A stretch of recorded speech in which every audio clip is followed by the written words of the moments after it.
Hello and welcome in the new episode of Kovacs webinar series, Moving Your Document Processing to the Cloud. My name is Małgorzata Sokołowska. I'm Marketing Manager for Benelux and Nordics regions, and today it is my pleasure to introduce to you our speakers and matter experts, Jesper Schervenhuisen, Solutions Engineer at Kovacs Benelux, and Tom Kopok, Solutions Engineer at Kovacs Nordics. At the end of the session, we will have Q&A slot, so please don't hesitate to submit your questions in the chat box. And now, without further ado, Tom, the floor is yours.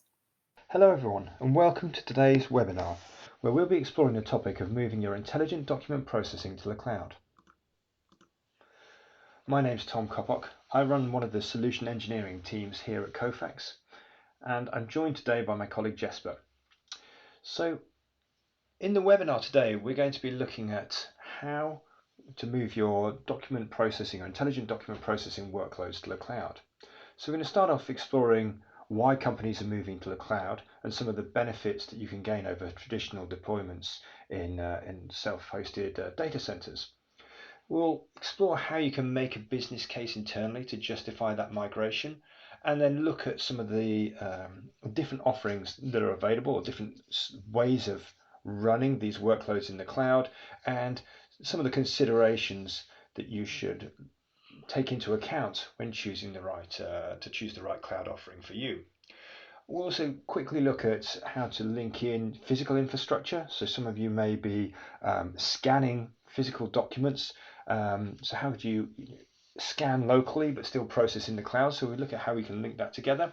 And then I'll hand over to Jesper, who's going to walk you through two case studies from Kovacs customers who've made this transition already. So of course, cloud's a huge topic in the press at the moment, in the IT industry, and wherever we look, we're seeing different companies in all industries moving their IT infrastructure into the cloud. So PwC is saying 78% of executives that they surveyed had adopted cloud already in all or most of their business. We're seeing various analysts predicting the growth here. Fortune Business Insights saying that by 2029, it'll grow from around $500 billion industry at the moment to nearly a $2 trillion industry. Similar figures from Forrester. Nearly a quarter of all global tech spend will be on cloud solutions. And Deloitte is saying up to as much as 85% of the businesses they work with are already using 2 or more cloud platforms, and over a quarter of them are using actually 5 or more different cloud solutions.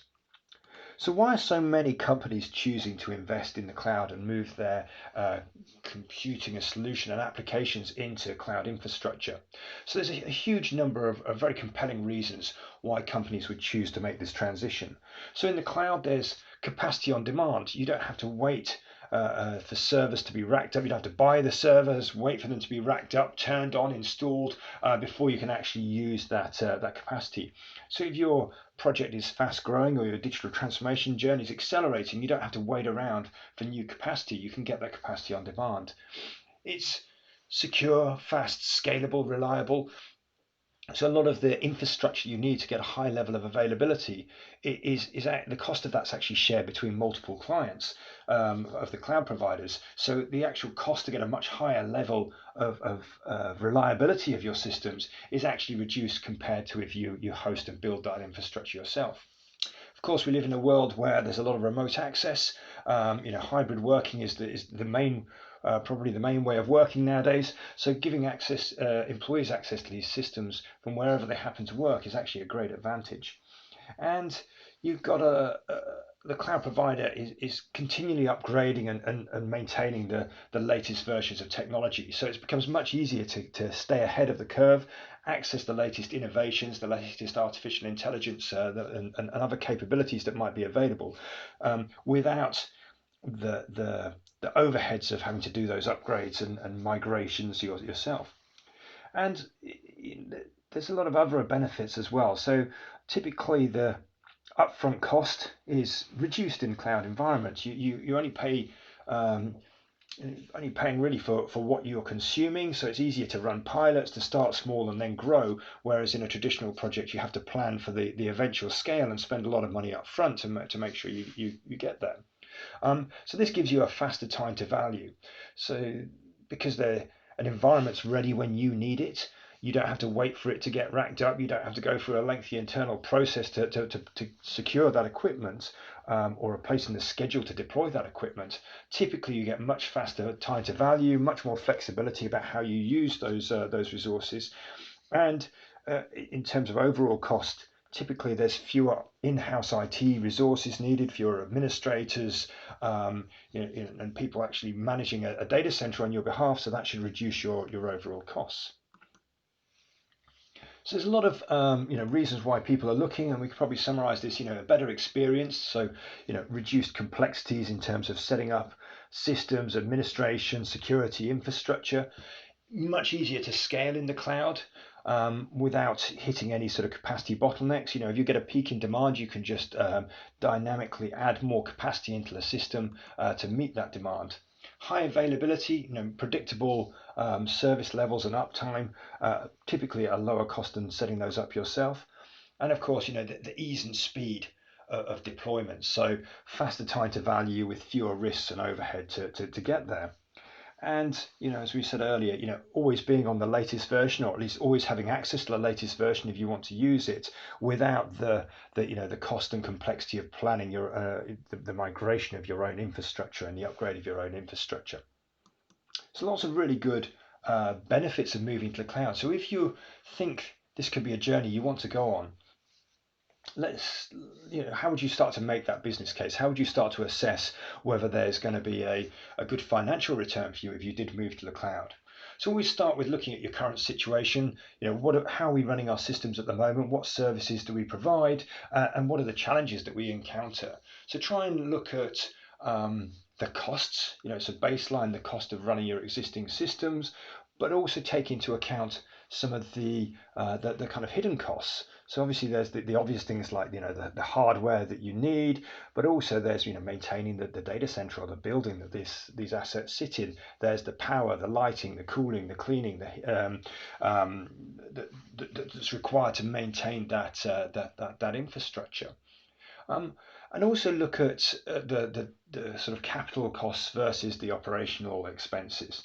So typically, if you're hosting this infrastructure yourself, there's a higher upfront cost. You've got to buy the hardware to run stuff on. You've got to deploy that. You've got to wire it in. You've got a lot of steps to go through before you even get to log in and start building your project, start configuring the documents to be processed. So when you move to the cloud, typically the cost profile of your project changes, and much more of the cost is operational cost, and you're paying as you actually do the work, so you get a faster return on that investment. Whereas in a capex model, you've got a high upfront cost, and it takes you a while to recoup that investment. So then look at the desired state. If you move to the cloud, what's the solution going to look like? And start to shape out the project. Who are the stakeholders? What's the scope of the project? What are the goals that you want to achieve? Also take into account some of the security and compliance requirements. Whenever you're moving or processing data and documents in the cloud, you need to consider what personal information is on there, whether it's sensitive corporate information, whether it's PII or credit card information or anything like that, and put appropriate controls in place and make sure that you're managing that data in compliance with regulations like GDPR, or the California Privacy Act. And then, once you've got an idea of that desired solution, a little bit of what that's going to look like, start to look at the potential costs and benefits of that. So, that's how much would it cost to set up, and but also things like what skills do we need, how much do we have to, retrain, do we need to go and hire people, if there's any additional sort of non-financial benefits. perhaps you've got a corporate strategy to be carbon neutral, and typically cloud providers are running using renewable energy. So you can actually accelerate your transition to being a net carbon neutral business by moving out of your own data centers, which are obviously very energy intensive, into ones where you can guarantee that they're going to be run by from renewable sources of power. Or it might be aligning to your corporate strategy for hybrid working and so on. So make sure you've identified the different benefits, both financial and non-financial, that you want to achieve, and position your business case in alignment to that broader corporate strategy. And then start to look at, well, what would what would our plan look like? Is there any natural timing when it makes more sense to move to the cloud? Perhaps you've got a big upgrade to your software that you need to roll out, or you need to refresh the hardware it's on, and that could be a natural sort of decision gate where it makes more sense to migrate into cloud infrastructure. And of course, determine how you're going to measure success and over what kind of time frame. So, typically with cloud, you can be more flexible, so it allows you to start small and grow. So you want to have key milestones where you deliver new capabilities or deliver capabilities back to your business, but also have that longer term vision about where you're going and what other projects and solutions you might want to put into that cloud infrastructure, and how those are going to accelerate the return on investment or the benefits that you hope to achieve, and really map out how you're going to achieve that value over time.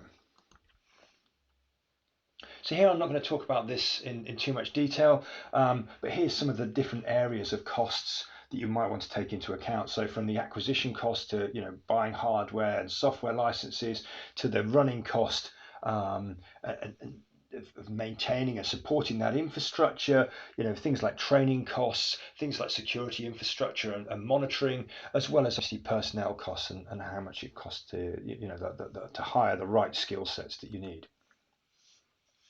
So when you're looking to move to the cloud, there's a couple of sort of key decision points. So what's the right cloud model for you? There's a lot of different models available, and I'll touch on those in a moment. What's the right, what do you need to do in terms of data security, service levels agreements and compliance and so forth? And how do you actually start to plan that cloud migration? So there's typically three different models for the cloud that we see. So one is what we call infrastructure as a service, where really your cloud provider like Amazon or AWS, Amazon Web Services, or Azure provide and manage all of the infrastructure on your behalf. So here we often see customers essentially lifting and shifting their existing applications and putting them into the cloud, but not necessarily changing how they run and operate those applications. So the benefit here is the physical infrastructure, the data center, the physical security is all managed by the cloud provider, but the company would still end up managing the operating systems, configuring the network, managing databases, and basically installing and maintaining the solutions. So it gives a lot of flexibility, and it changes the cost profile, but it still gives a lot of control to the company. The next sort of level is what we'd call a platform as a service. And here the company will, the cloud provider, not only runs the hardware, but actually provides a complete environment for building your automations and your document processing projects. So it's not just operating systems and databases, but actually they provide the environment for which you can deploy your, either deploy code if you're using a code-based solution, or all the hooks and tools to configure the platform to meet your exact workflow needs. So examples there in, say, the public cloud world might be AWS Lambda, where you can run code without having to worry about the servers that the code runs on. In the Kofax world, this would be solutions like Total Agility Cloud, where we're giving you the capability to configure your project, but we're taking away all of the administration, all of the upgrading of the infrastructure, and you just log into the web browser and start building your workflows. The third level is sort of software as a service. And here the cloud provider gives you pre-built applications for specific use cases. So instead of a toolkit to build really any project, it's a pre-built project for, say, for example, invoice processing would be a good example of document processing in the cloud. And here really all aspects of the solution is managed by the cloud provider, and the end customers given configuration options for how they want to integrate, how they want to upload and manage the documents, how they want to set up security and single sign-on. But those options are really constrained by the type of solution that is offered. So good examples from Kofax would be solutions like AP Essentials or our Sign.cloud for e-signatures, or Printix for managing your print infrastructure in the cloud without having to worry about print servers. In the public cloud world, solutions like, say, Dynamics 365 offered by Microsoft give you a complete CRM solution in the cloud without customers having to worry about installing it, managing it, and really they just configure the CRM to meet their requirements. So different options, each with different benefits, different cost profiles, and different overheads. One is not better than the other.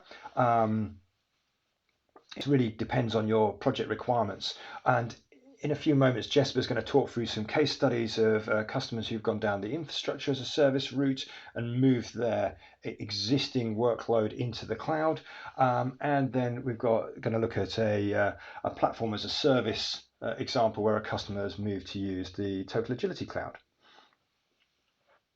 So an important topic is data and security and the service levels. So when you're exploring data security, always ask, where data is hosted, how's it processed, is it encrypted, when is it encrypted, is it ever unencrypted, who from the cloud providers team can access that data and under what circumstances, and obviously how are these systems monitored and tested. So the key thing here is to be compliant with your own internal policies and obviously the legislation for the countries you operate in. So things like GDPR or the California Consumer Privacy Act are really important if you're processing any personal data. It's also helpful to look to see whether the cloud provider has relevant certifications. So there's industry standard certifications for the way you operate your cloud environment and work with other end customers' data. So look out for things like SOC 2 or Systems and Organization Controls for SOC, or ISO 27001 as really common best practice certifications your cloud provider should have. So also look at what service level they offer. So when you're contracting and with the cloud provider, they will give you a guarantee a certain service level. So that means how highly available the system is, and really look at the numbers, because there's a big difference between a 99% uptime, which equates to about 7 hours downtime a month, and say 99.9% uptime, which is only 45 minutes downtime per month. So these can be written into the contract, but obviously you need to know what those numbers mean and make sure you're choosing the right level for you. Also look at things like the recovery point objective and recovery time objective. So these are in the worst case disaster, would any data be at risk of loss, and how much of the data would be at loss? So typically, that might be an hour's worth of data, or a few minutes worth of data, or a few seconds worth of data. So it's important to know, what that worst case scenario is and how long it would take to get the system back up and running if there was that worst case outage. And also consider, how fast the service responds. Do you need a service that can process documents and return data in real time? What does real time mean to you, or is it purely batch processes, for example? And all good cloud providers should give you transparency of monitoring. So actually tell you if there's any outages or security breaches, and be able to publish that information on the internet. And obviously look as well at compliance. What policies does the cloud provider maintain? How do they go about hiring their staff? What's their their ethical stance on things like environmental protection, modern slavery, and so on, and make sure that they have the right policies in place and maintain those. And typically you can have an interaction with the cloud provider and submit your information security requirements or questions to them, and that they'll respond and let you know how they address those concerns.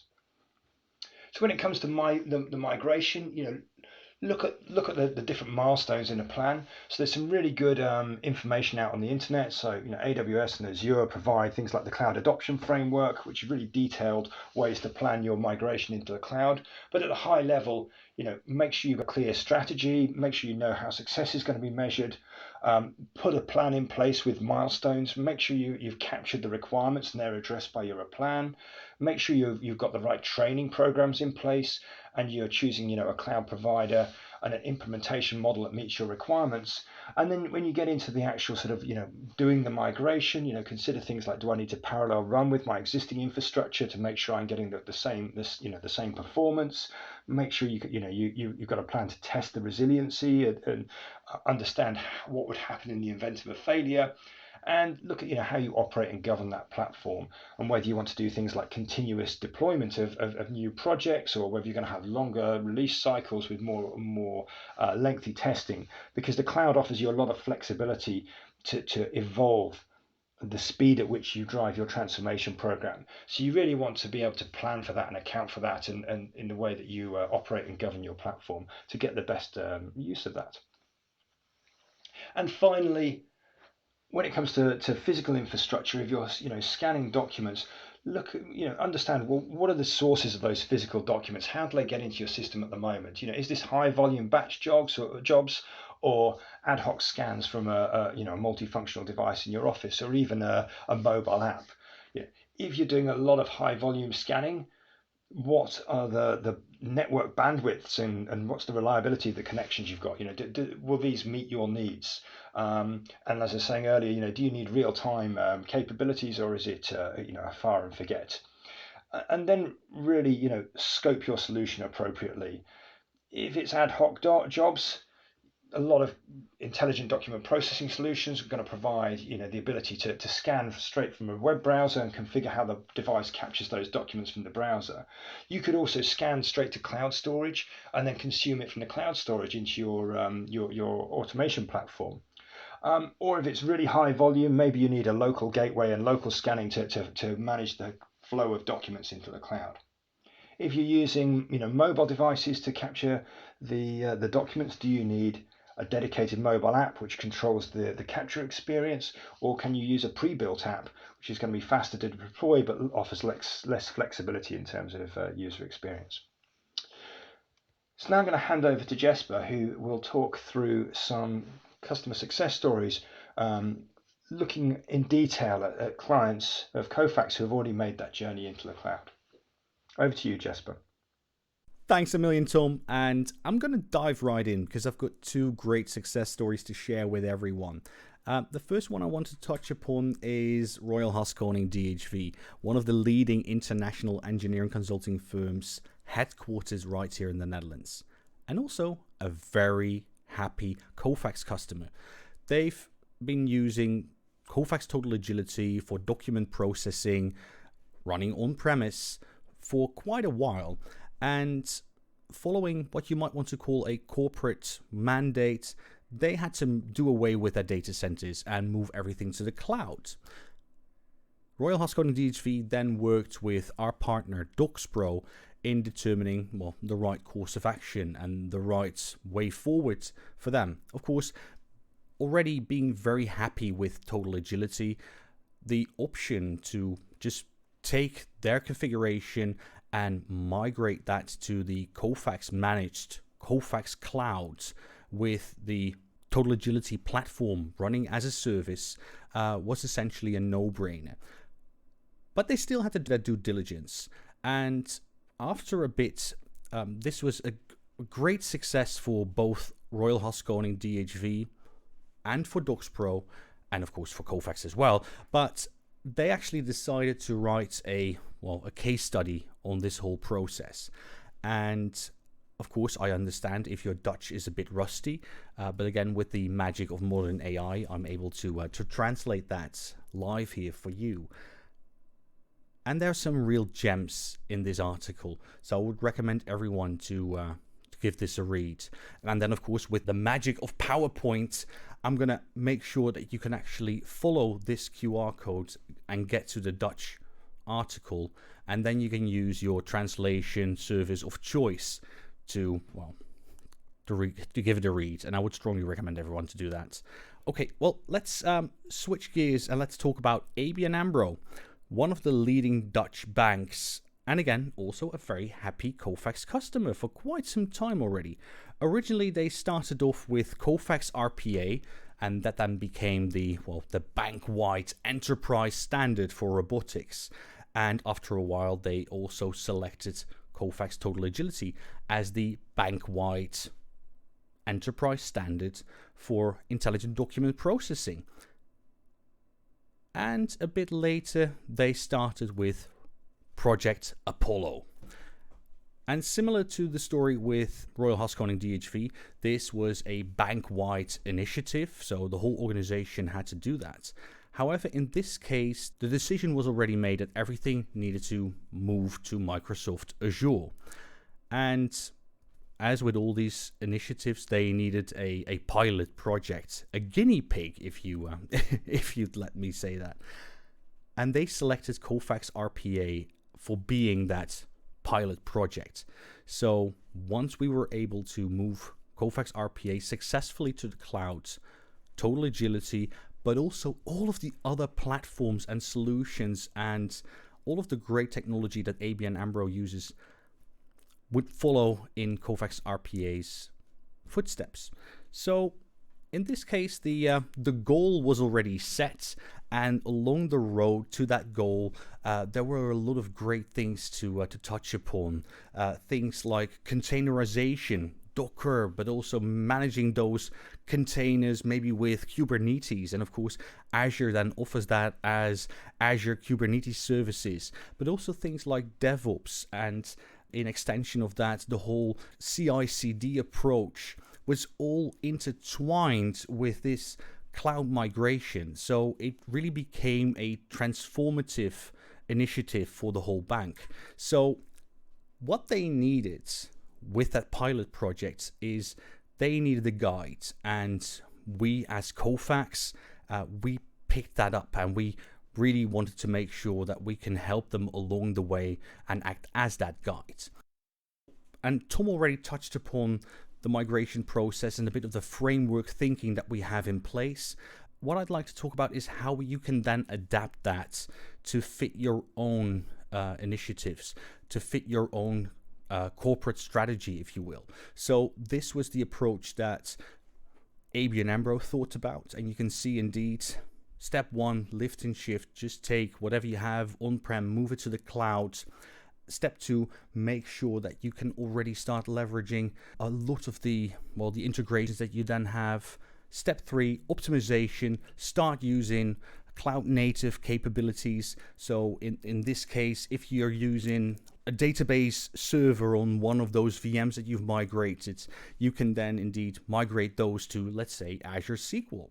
And if you then follow along and you go to step number 4, where you want to make sure that you have everything out of the VMs into containers, you want to add Kubernetes on top of that for things like auto-scaling, for redundancy, for true container management, and following that, also the more cloud-native CI/CD DevOps approach as well. And this, of course, brings a lot of value to organizations. So one of the things that's going to drive this whole initiative is, on the one hand, cost saving by making sure that you have that very flexible approach to the hardware costs, you might say. Of course, that's going to be Azure costs, where you want to optimize that as well. But there were a lot of things to keep in mind and a lot of lessons learned by ABN AMRO. Of course, you might then want to summarize them as, okay, don't overthink your choice, work closely with vendors. So that was Kofax, govern that cloud journey as well, DevOps, that whole way of thinking, way of working, the CI/CD mindset, almost automatically follows with the cloud initiative. So make sure that you embrace that from the get-go. But again, don't expect a big bang on that as well.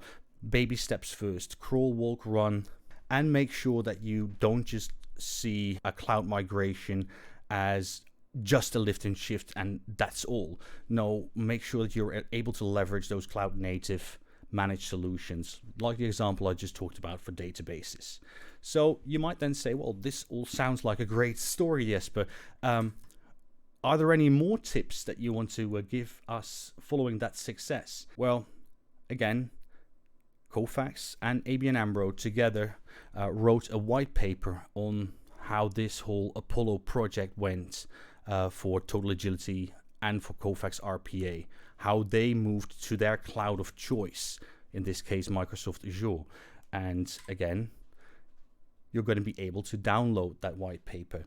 And again, with the power of PowerPoint, here's the QR code. Just follow that, leave your details, and give this a read. Again, we've all been working very hard on this. We're very proud of this. Both Kofax, ABN AMRO, and all of the results coming from this have been very impressive. So that's it for me. What I'd like to do is I want to hand you back, and we can start Q&A, because I'm assuming there are a lot of questions from the audience already. So I would say thanks so much, and let's see if we already have some questions.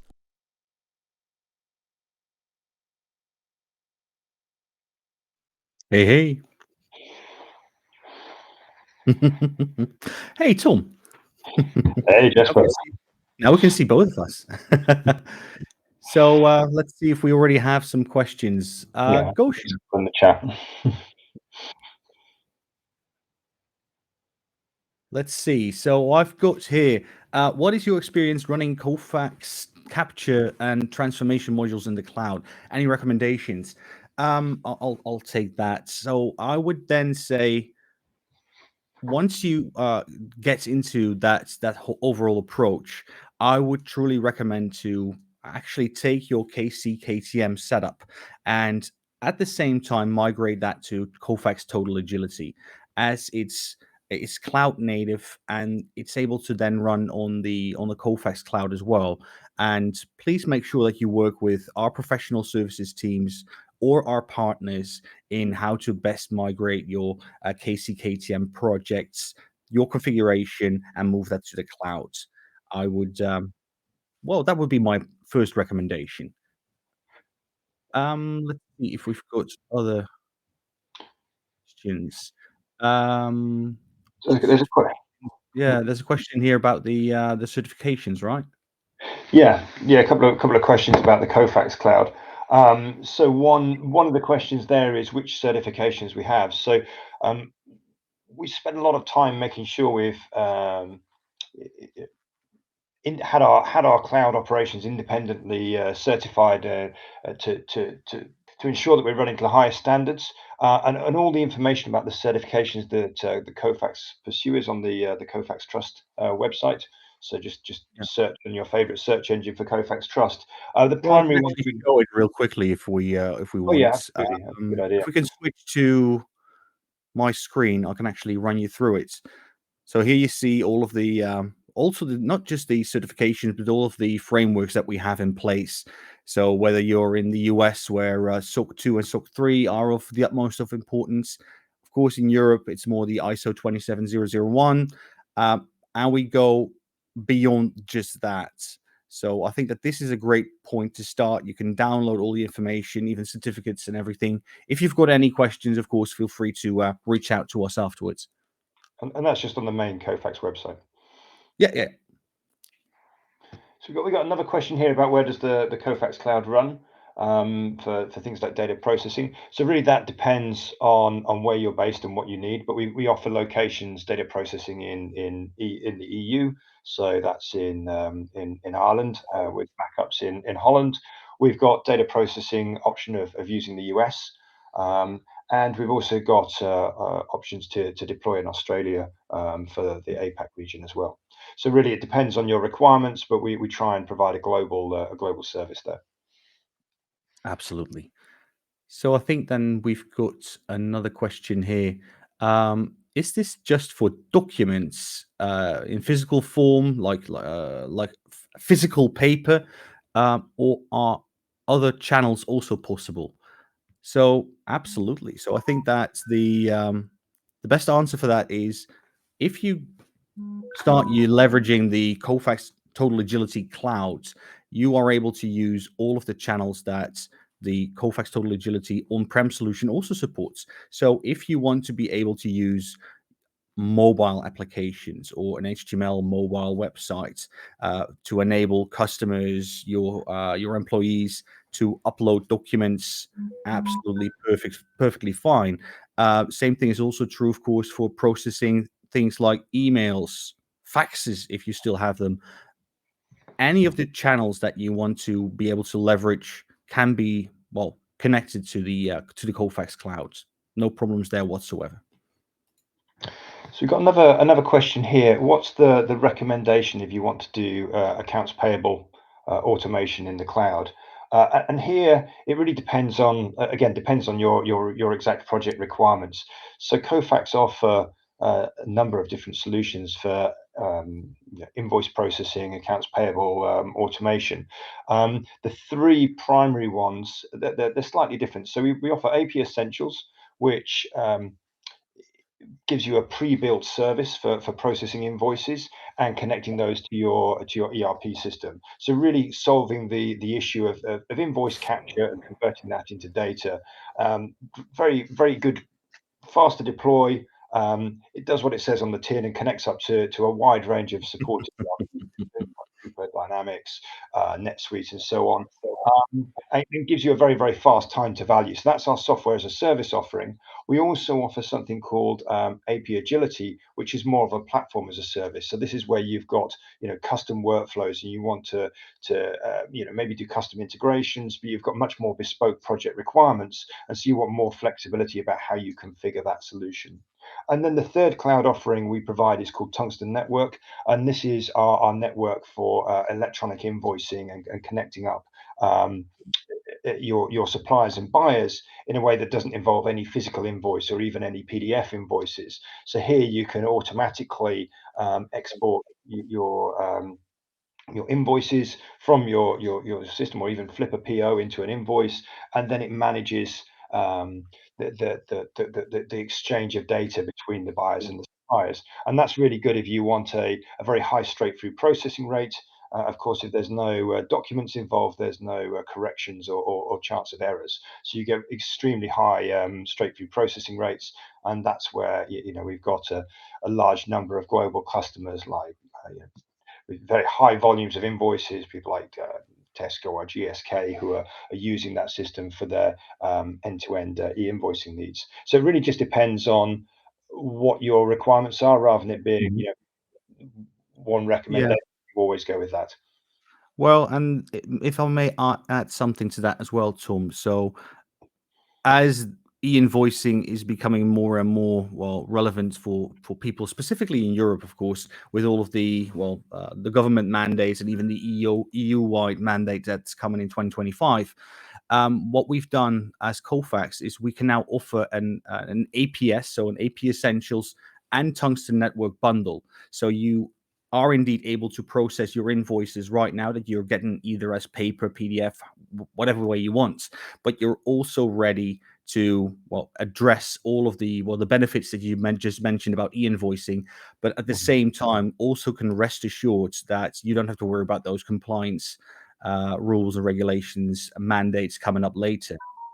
Yeah, that's I great. also see a quick question here about ABN AMRO. So if I'm correct, ABN AMRO migrated to their private Azure cloud and not to KTA cloud. Absolutely. No, that's right. So as Colfax, we want to embrace that cloud of choice approach. So first and foremost, there's the Colfax cloud. So that's the managed services that we as Colfax offer. But we very well understand that organizations might make other choices in that regard, where they want to deploy it to their cloud of choice. So Azure, AWS, Google Cloud Platform, you name it. And we want to keep offering that flexibility, but we do, however, see a shift to more as a service offerings, and that's why we are, of course, leading with the Colfax cloud first and foremost. And I think I think it's just really important as you consider that migration. You consider what you want to get out of it. If you're going to move to the cloud, there's a lot of different options, and perhaps that's the complexity of moving to the cloud is making sure you identify the best solution based on your needs. And a lot of that depends on how much you want to manage yourself versus how much you want to hand over to a vendor to manage. So certainly, if you go down the Kofax cloud route, we're going to do everything. You're just going to be on the latest version. You're going to get all the upgrades, and everything's behind the scenes, and you just focus on your project. But if you're a big existing AWS or Azure user and you've got a lot of standard processes in place and how you manage that, and you want that additional control, then maybe that's the right choice for you. So we've tried to, I know it's a big topic, but we've tried to cover that in some of the content today, how you start thinking about and planning that migration, and just touching on some of the options available. But of course, if you've got further questions, feel free to reach out to the team here at Kofax, and we'd be happy to help you. Absolutely. And I think that was the last question that we had here in the chat. Again, if you think of any other questions after this webinar, feel free to reach out to your local Kofax team. Make sure that you review all of the content that we will share with you afterwards, or that you might have already followed the QR codes for. And with that, I would say thanks everyone for your time, for your interest in Kofax, and we hope we presented something that is of value to you. For now, I would say, please everyone, stay safe, stay healthy, and we hope to see you for our next webinar very shortly. Thanks. Yeah, thanks everyone.